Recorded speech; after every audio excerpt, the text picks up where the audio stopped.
Hi guys, this is Dr. Bhupesh from Dr. BKM Institutes, and tomorrow you guys have exam, so wish you all the luck. Whosoever is having exam, if you are on our YouTube channel, we wish you all the luck. And if you are taking our professional services, being part of Dr. BKM Institutes, we are really thankful to you for choosing us, and I hope you perform great.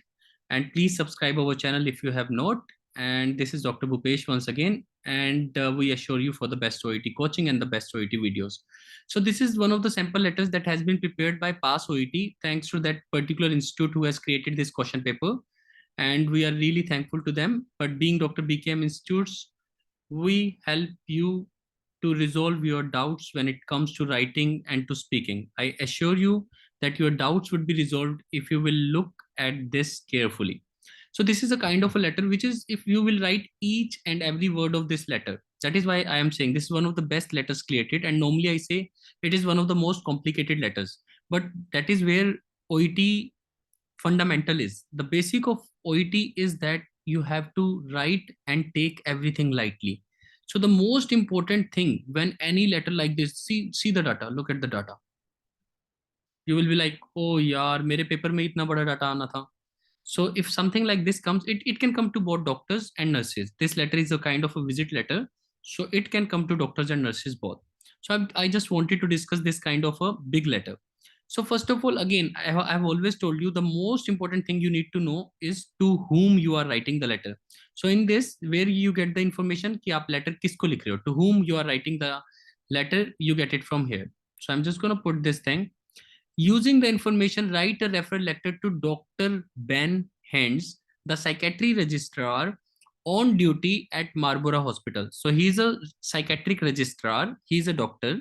So he can be a psychiatrist, he can be a psychiatric registrar.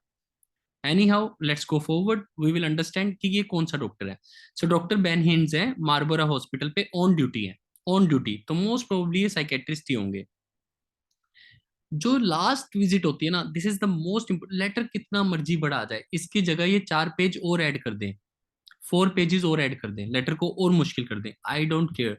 My intention is to cover this visit because this is the current condition of the patient. And if I am referring the patient to hospital, most of the time that means I could not handle the patient, that's why I am sending the patient to the hospital. If I am unable to handle the patient, that is why I am sending the patient to the hospital. So मतलब उसकी current condition is a matter of concern and that is the purpose of the letter. मतलब आज की visit he purpose of the letter है.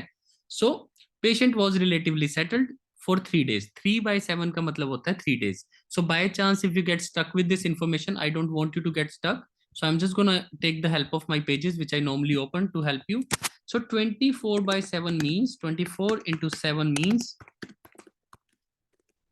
oh sorry, 24 into 7 है, 3/7 means, sorry, 3/7 means 7 क्या होते हैं, what is 7? 7 are the days in a week, 7 are the days. So that means ये कहना चाहता है for 3 days, यानी patient 3 दिन तक ठीक रहा. Patient was settled for 3 days after taking medication. जब वो पिछली बार आया था, 3 days he was settled, he was settled. So by chance it is just a way of writing. अगर 3/12 लिखा है तो 3/12 means, 3/12 means 12 क्या होते हैं, महीने होते हैं एक ईयर में. सो 3/12 मीन्स 3 months. आपको बस उसे कन्वर्ट करना होता है, 3 months देखना होता है, 3 months. देन अगर आपको 3/24 दिया तो 24 क्या होते हैं, आवर्स. तो अगर यहाँ पे 3/24 दिया होता तो मतलब 3 घंटे से ठीक था. सो इस लेटर के हिसाब से पेशेंट 3 दिन तक सेटल्ड रहा. अगर बाय चांस आपको 52 वीक्स प्रेगनेंसी में से कहता है 4/52, 4/52 मीन्स वीक्स. एक साल में 52 वीक्स होते हैं, एक साल में 52 वीक्स होते हैं. तो ये 4-5 चीजें हैं, 7, 12, 24, 52. 52 का मतलब वीक्स, 24 का मतलब आवर्स, 12 का मतलब मंथ, और 7 का मतलब days. So that is what it is all about. Now, taking back to the main thing, to the letter. Let's see. Yeah. So patient was settled for 3 days, but uncle suspect that he has secreted medication and discarded medication. पर patient के uncle को लग रहा है भाई वो medication ले नहीं रहा, लग रहा है, suspect है, तो वो शायद medications को बाहर फेंक रहा है. Last night stayed up all night singing revolutionary song, मतलब चाइनीज रेवोल्यूशनरी सॉन्ग्स गा रहा था पेशेंट, यानी ये तो पक्का हो गया पेशेंट चाइनीज है। And at the same time revolutionary songs, मतलब अगेन उसका माइंड अनसेटल्ड हो गया है। तो 3 दिन तो ठीक रहा, after that his mind has become unsettled. Uncle did not want to call mental health for the fear of getting locked up, mental health वालों के पास भेजेंगे तो वो उसको पकड़ लेंगे। So that is why uncle ने क्या किया, सो अंकल हमारे पास ले आए पेशेंट को।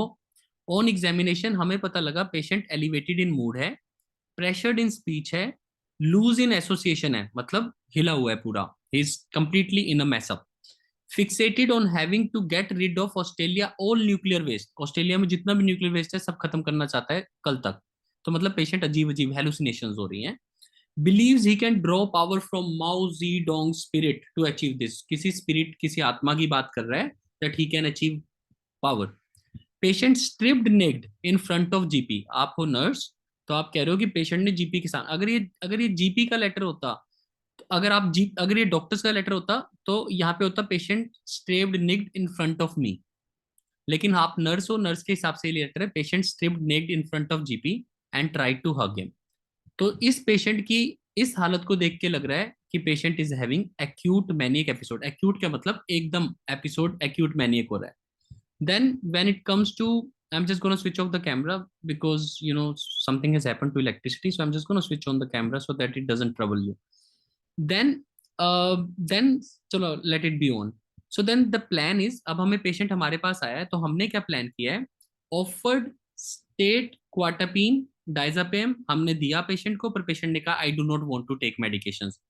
तो हमने शेड्यूल कर दिया पेशेंट को अंडर एमएचए, अंकल को एकम्पनी करके एम्बुलेंस में भेज दिया है, और रेफर कर दिया है to the on call psychiatrist registrar that is doctor Banhins, इसी को हम लेटर लिख रहे हैं। Update local mental health team.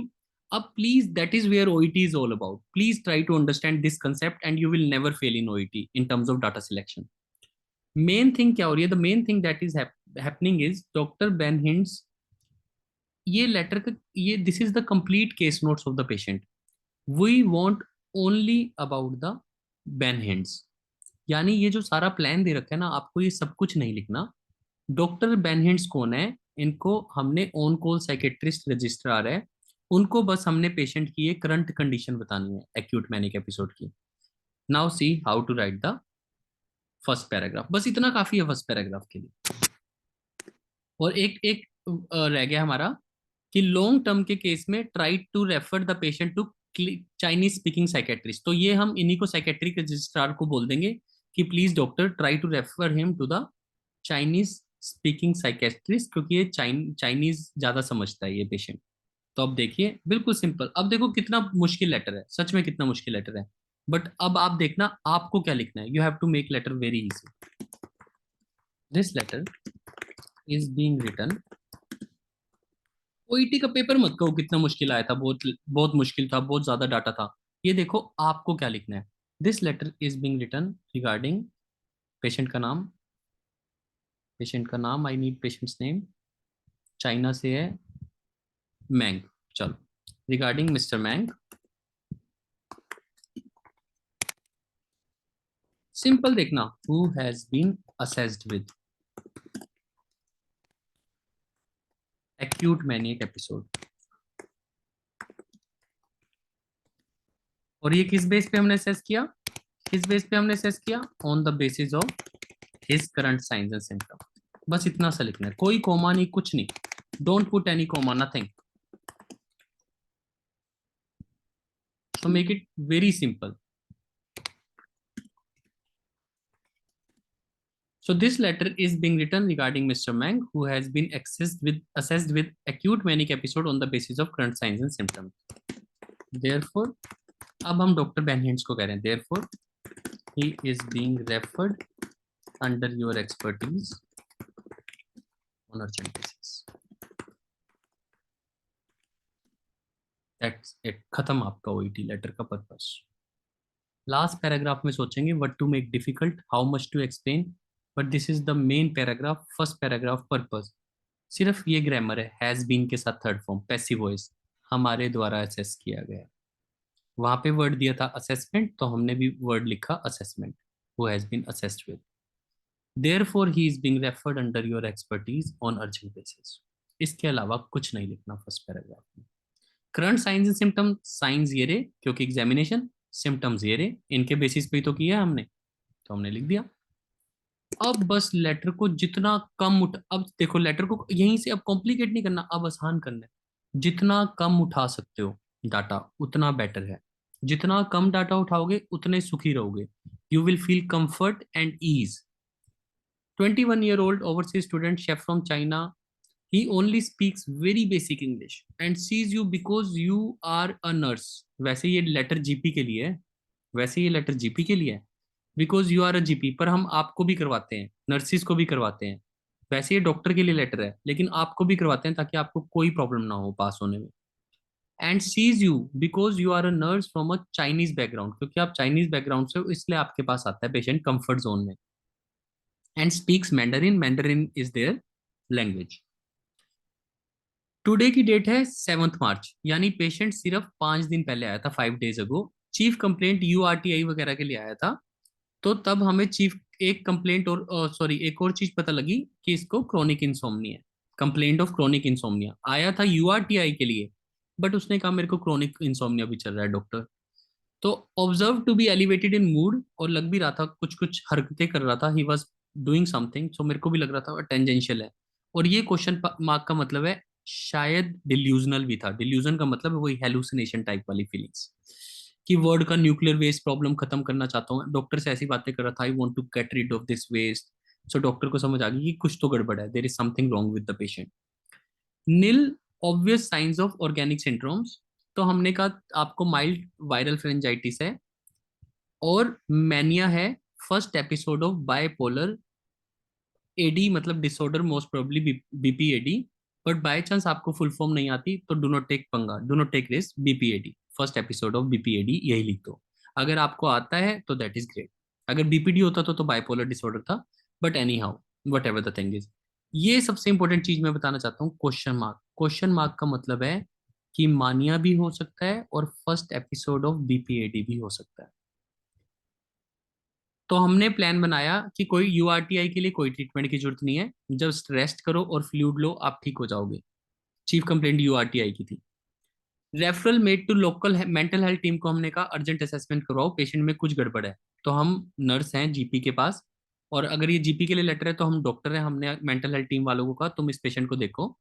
और पेशेंट आया था अंकल के साथ, और हमने डाइजीपाम और कोआईडी प्रिस्क्राइब कर दी, और कहा कम्युनिटी मेंटल हेल्थ टीम की सुपरविजन में रहो, और कुछ इन्वेस्टिगेशन बोल दी। अब प्लीज इस डाटा में से समझो मेन डाटा कौन सा है, मेन डाटा कौन सा है। मेन डाटा है, because we are writing to psychiatrist registrar, तो मेन डाटा हमें टेंजेंशियल डेल्यूजनल, मैनिक एपिसोड और डाइजीपाम और क्यूआईडी ये सब उठाना है। इसके अलावा कुछ डाटा नहीं उठाना, इसको भी कम से कम उठाओ, कोई दिक्कत नहीं है।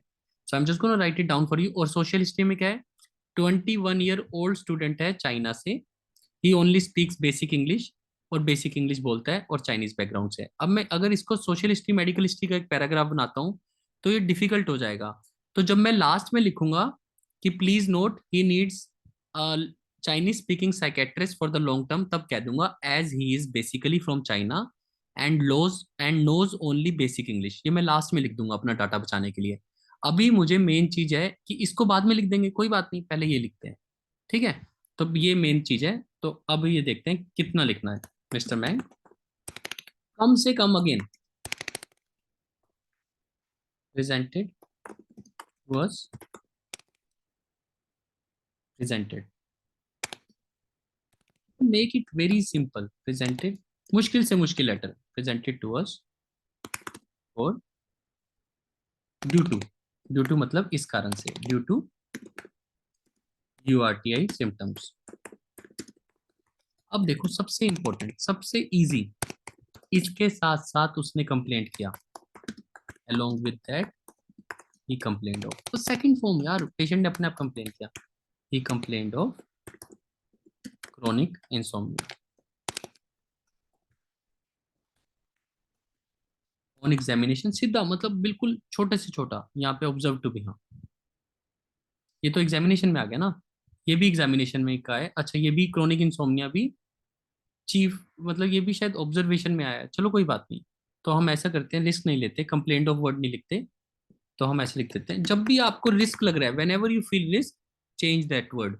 सो क्योंकि ऑब्जर्वेशन में है, ऑब्जर्वेशन में शायद पेशेंट को कंप्लेंट नहीं करना चाहिए था, ये यहाँ पे होना चाहिए था अगर ये कंप्लेंट ऑफ वर्ड है, अगर ये है तो, अगर नहीं है तो कोई बात नहीं, हम ये लिख देते हैं he was having chronic insomnia.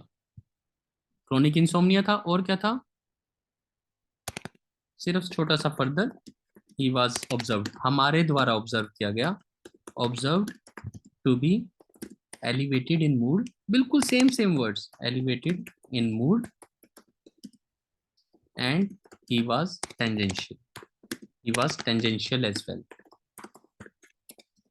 कोई भी लाइन इकट्ठी मत लिखो, अगर मैं ज्यादा इकट्ठा करूंगा तो I have a chance of making a grammatical mistake, तो आराम से लिखा and he was tangential as well, ये भी था, he was suspected to be delusional, so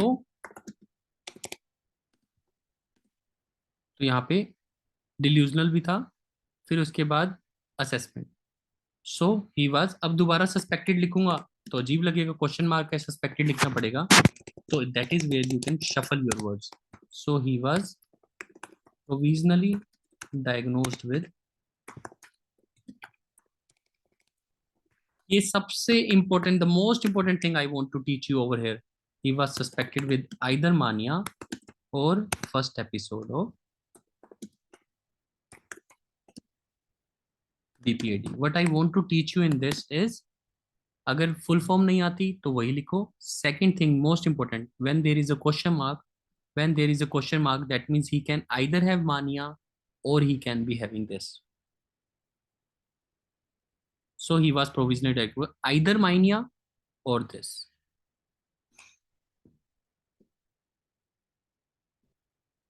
so he was for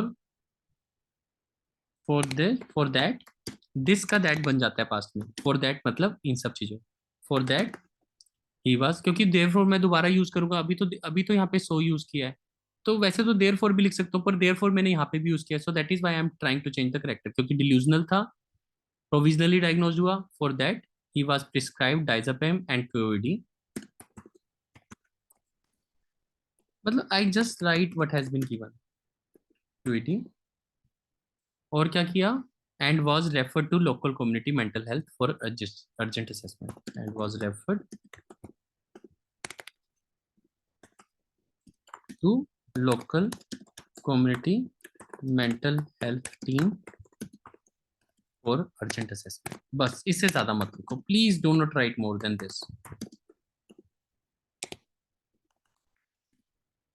means you don't have to write even for the treatment of URT, क्योंकि मेन था presented to us due to, ये तो मैंने ये बताया कि आया इस कारण से था, लेकिन फिर ही वाज फाउंड विद, यहाँ पे अब अलोंग विद दैट की जरूरत नहीं, क्योंकि सिम्टम्स में नहीं दिया हुआ, बट अब सिंपल है, on examination he was found with, या ऑन, बस रहने दो ऑन भी, क्योंकि एग्जामिनेशन में क्रोनिक इंसोम्निया कंप्लेंट नहीं कर सकता, तो ही was having chronic insomnia, so and अगर इसको मैं इकट्ठा कर देता हूँ, and he was having in chronic insomnia, means जो एग्जामिनर को चाहिए होता है कि फ्लो, अब फ्लो देखते हैं, Mister Mang presented to us due to URTI symptoms and he was having chronic, further he was observe to be, अब मैंने सारा डाटा साइकेट्रिस्ट कर दिया, he was suspected to be delusional, so he was provisionally diagnosed with this and this thing, for that he was prescribed this, ठीक है, सो ये सब हुआ, तो अगर थोड़ा सा और करना है तो ऑन, कब हुआ ये, 2 मार्च, ये भी लिख देते हैं, वाई टू मिस आउट, ताकि साइकेट्रिस्ट को पता रहे, साइकेट्रिक रजिस्ट्रार को पता रहे कितने दिन पहले, ऑन 2 मार्च 2011,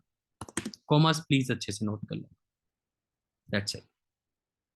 अब देखते हैं नेक्स्ट विजिट में क्या हुआ, mental health team used interpreter, क्योंकि he was a Chinese spoken person, so interpreter की अभी लिखने की जरूरत नहीं है, बस mental health team use interpreter concur with the and concur with the provisional diagnosis of mania, तो उन्होंने कहा भाई प्रोविजनल डायग्नोसिस मानिया का ही है, they state no immediate danger, MH keen for GP involvement due to the language issues, GP कौन सा, ये आपको ही इन्वॉल्व करना चाहते हैं, क्योंकि आप चाइनीज बैकग्राउंड से हो, you are a GP from Chinese, तो आपको इन्वॉल्व करके रखना चाहती थी ये mental health team, and they monitor patient daily, they are keen to avoid hospitalization as patient is very afraid of idea of psychiatric ward due to stigma, of the same in the China. तो China में भी यही तंगी थी, तभी China से आ गया था।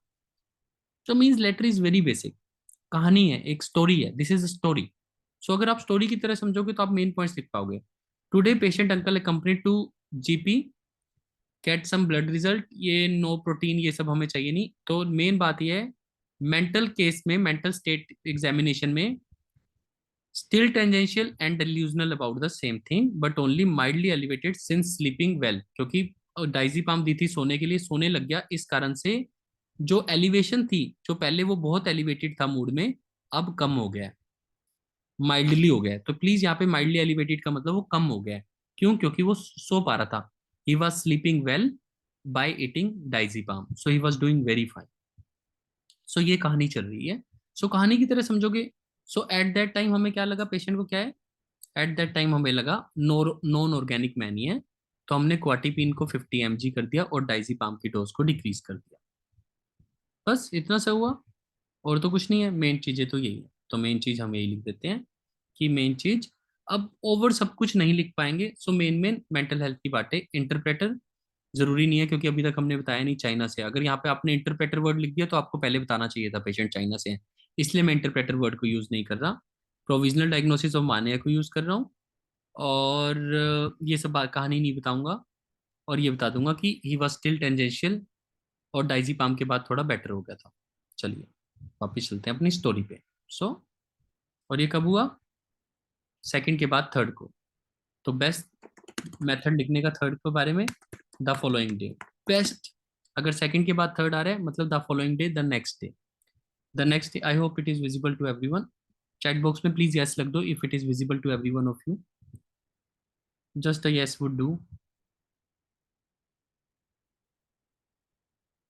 Okay, cool, thank you for responding. Yeah, it's yes for everyone, thank you so much, thank you. Yep, thank you so much everyone, thank you, I've got pretty much all good.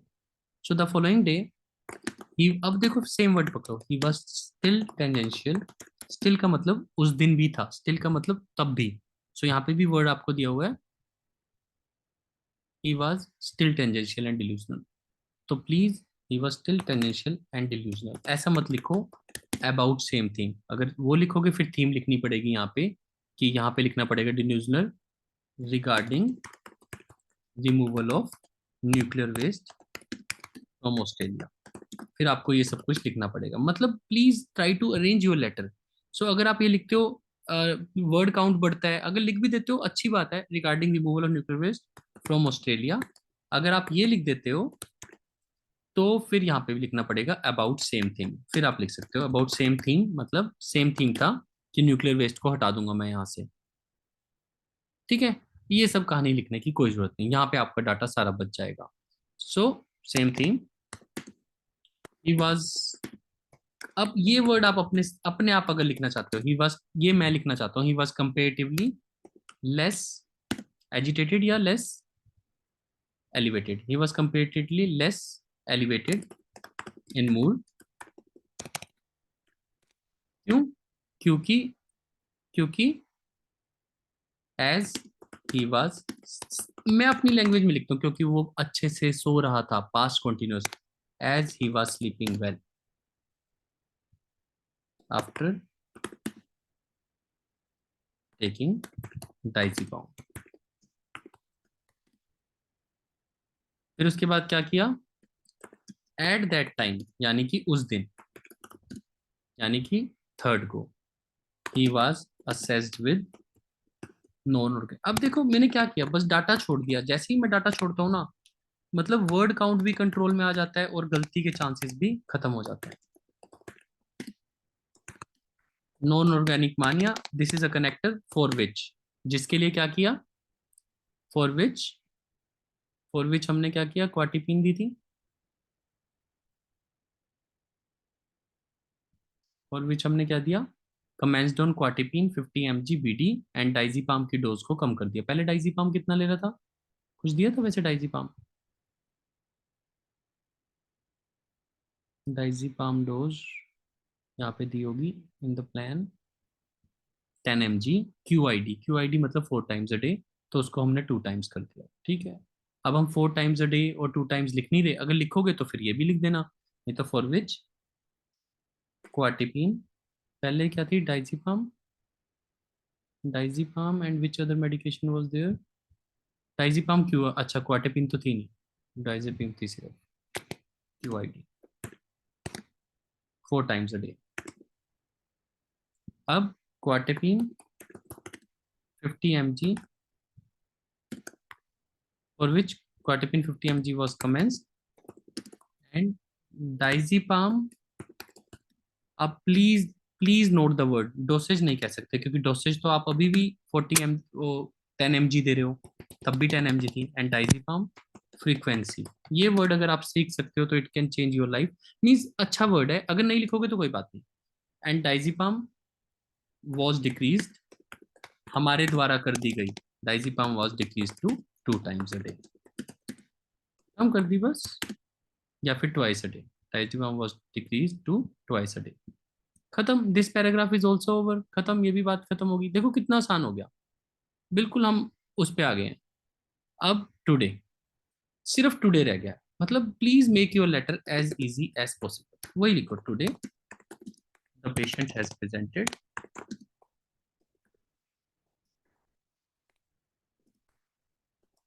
Again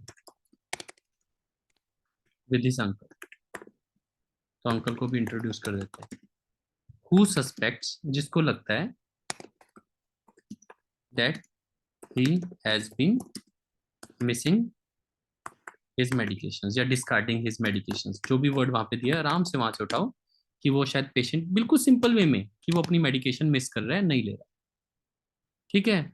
फिर उसके बाद simple आ जाओ, on observation patient is very elevated, क्योंकि अब medication नहीं ले रहा तो ये तो होएगा ही, ऑन ऑब्जर्वेशन पहले ठीक हो गया था पिछली विजिट में, the patient is very elevated या हाईली एलिवेटेड, हाईली वर्ड अच्छा लगेगा तो मैं अपने वर्ड्स लिखूंगा, patient is highly elevated in mood, and इनमें से जो भी आपको अच्छा लगता है, बिकॉज सब कुछ लिखने से आप प्रॉब्लम में आओगे, तो लिख सकते हो, एंड प्रेशर्ड इन स्पीच, पर मैं ये लिखना चाहता हूँ एंड लूज इन एसोसिएशन, ये ज्यादा अच्छा लगता है, मतलब आप कुछ भी सब कुछ भी लिख सकते हो, पर I want to make it easy ना, सो मैं मेन मेन बातें लिख रहा हूँ, एंड लूज इन एसोसिएशन, डरना नहीं है, आराम से लिखना है, and loose in association, he is fixated on the same thing, so he is, अब प्रेजेंट में आ गया, he is still fixated on removing nuclear waste from Australia.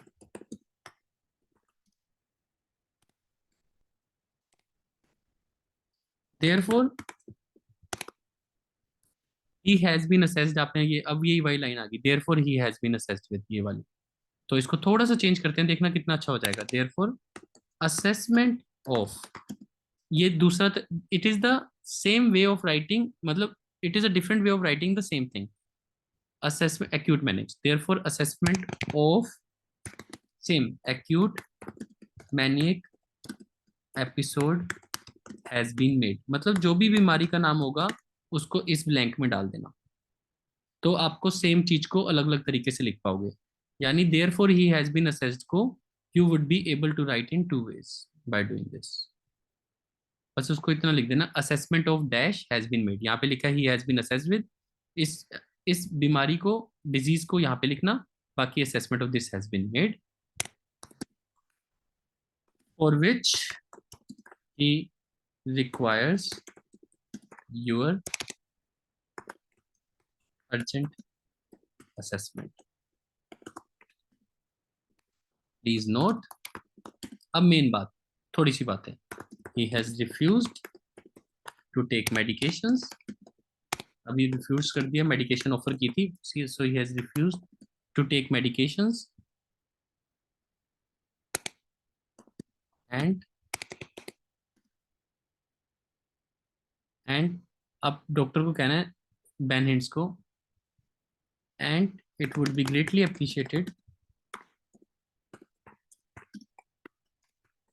if you could assign him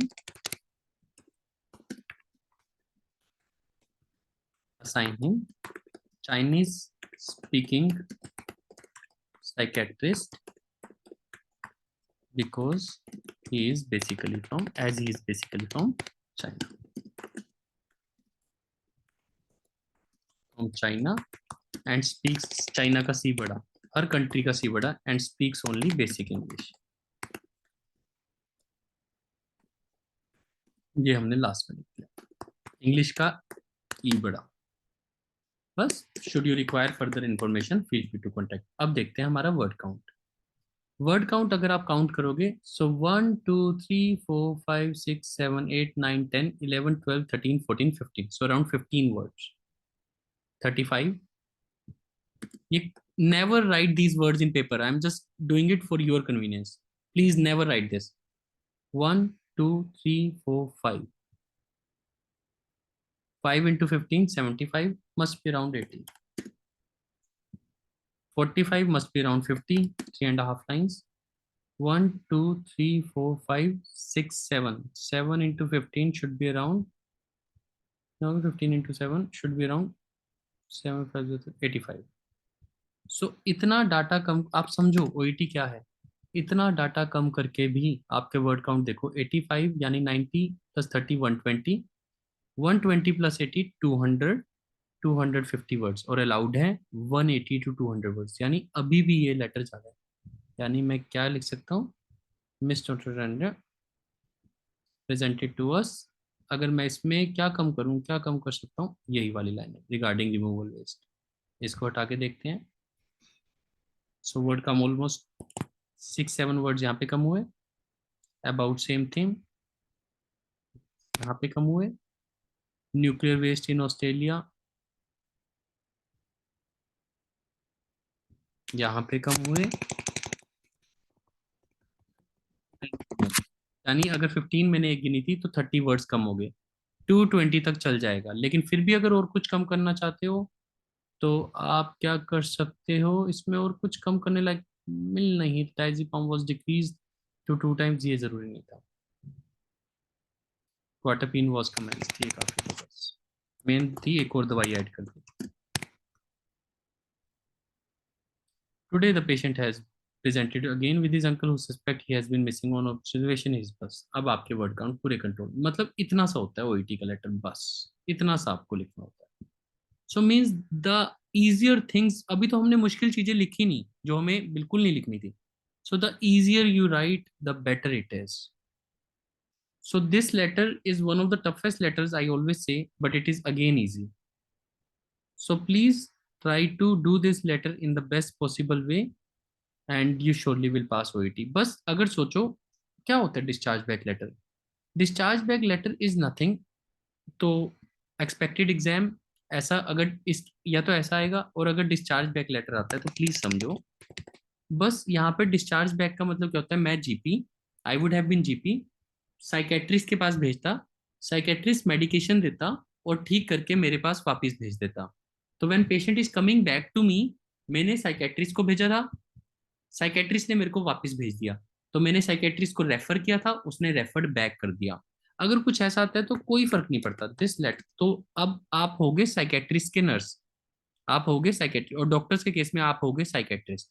तो आप इस लेटर को कैसे लिखोगे, this letter is being written regarding. अब साइकेट्रिस्ट की नर्स या साइकेट्रिस्ट लेटर लिख रहा है डॉक्टर को, जीपी को, उसी के जीपी को, पेशेंट के ही जीपी को, क्योंकि पेशेंट के जीपी ने भेजा था ऊपर, अब वापस आ रहा है. तो आप हो बीच वाले साइकेट्रिस्ट, आप कह रहे हो कि मैं तुम्हारा पेशेंट वापस भेज रहा हूँ क्योंकि अब वो ठीक हो गया, तुम बस फॉलो अप केयर दे देना. So this letter is being written regarding one of your referred patients mister Mang. तो ये मेन पंच बन जाता है बस. That is the only mister Mang who was referred to us due to. अगर सोचो इसी लेटर का आगे होता ड्यू टू, जब ये साइकेट्रिस्ट वापस जीपी के पास भेजेगा, due to acute manic episode, तो आपने हमारे पास इसलिए भेजा था. After required treatment he is better, तो वो बेटर हो गया. तो साइकेट्रिस्ट या साइकेट्रिस्ट की नर्स कह रही है अब वो बेटर हो गया हमारी रिक्वायर्ड ट्रीटमेंट के बाद, he is better. So he is being referred back to you and you are advised to provide him follow-up care. ऐसा क्यों होता है, क्योंकि फॉरेन कंट्रीज में this is the thing that happens, एक पेशेंट ठीक हो जाता है, फिर वो वापस जीपी के पास चला जाता है फॉलोअप केयर के लिए, क्योंकि इतने बड़े हॉस्पिटल में साइकेट्रिस्ट जो एक्यूट वाले पेशेंट है उनको देखेगा ना। तो पेशेंट आपने, one of your referral patient था मिस्टर मैंग, जो आपने हमारे पास रेफर किया था acute manic, after required treatment वो तो बेटर हो गया, so he is being referred back to you, and you are requested to provide, you are advise to provide him follow up care. तो हमने कहा आपको रेफर्ड बैक कर दिया। So this is the only difference, कोई मुश्किल नहीं होता। प्लीज ट्राई टू यूज, देखो सिर्फ 1 मिनट लगा मुझे, ये सेम डाटा आएगा, सब कुछ सेम आएगा, सब कुछ सेम आएगा, सारी कहानी सेम होगी। बस उसमें आपको ट्रीटमेंट को कम एक्सप्लेन करना है, जीपी को जो फॉलो अप केयर देनी है बस वो एक्सप्लेन करना है। This is what OET is all about. Please अगर लास्ट की बात समझ नहीं आई है, इसको 2-3 बार अगर आप रेपिटेटिव मोड में सुनोगे अभी, so you would be able to understand. I am also attaching a referred back letter with this letter for your convenience. आप अभी स्क्रीन पे टच करके रेफर्ड बैक लेटर को देख सकते हो। This is doctor Bhupesh from doctor BKM institute. Our number is 7696734256। Thank you.